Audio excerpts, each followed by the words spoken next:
Hi hello నమస్తే.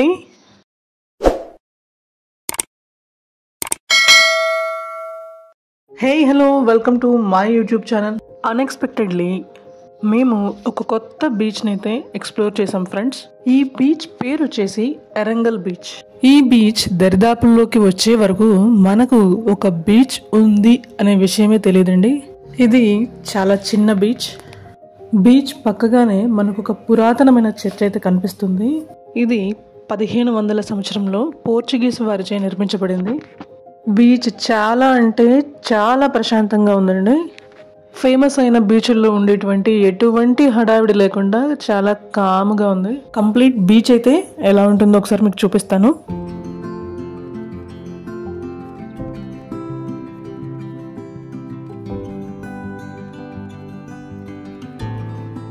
Monsoon season కదండి, బాగా మబ్బులు పట్టేసి ఉన్నాయి. సో అందుకని మీకు అక్కడక్కడ కొంచెం చీకటిగా అనిపించవచ్చు.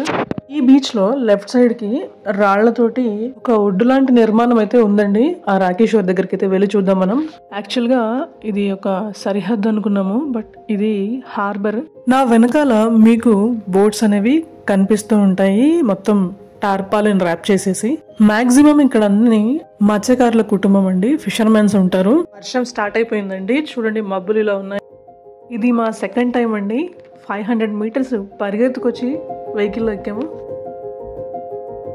ఇక్కడ నుంచి బీచ్ ఎలా ఉందో చూడండి.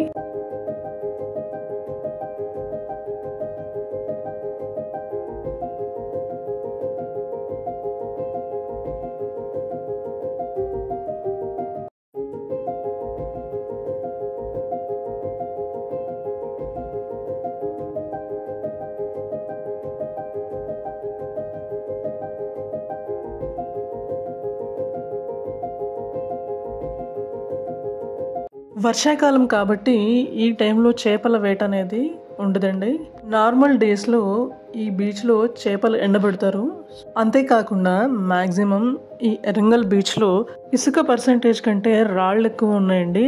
ఈ చేపల స్మెల్కి మరియు శాండ్ పర్సంటేజ్ తక్కువగా ఉన్న కారణం వల్ల సందర్శకులు మనకి తక్కువగా కనపడతారండి. బట్ లోకల్ పీపుల్ అయితే ఆఫ్టర్ 5 PM తర్వాత మనకి చాలా మంది అయితే ఈ బీచ్ని విజిట్ చేస్తారు. జనరల్గా ఏ బీచ్ అయినా సరే మనకి సన్సెట్ అనేది అద్భుతంగా ఉంటుంది. ఇంతటితో ఈ వీడియోని ముగిస్తున్నానండి. మా వీడియో కనుక మీకు నచ్చినట్లయితే లైక్ చేసి మీ అభిప్రాయాన్ని కామెంట్ రూపంలో తెలియజేయండి. అలాగే మరిన్ని ప్లెజెంట్ వీడియోస్ కోసం మా ఛానల్ని సబ్స్క్రైబ్ చేయండి.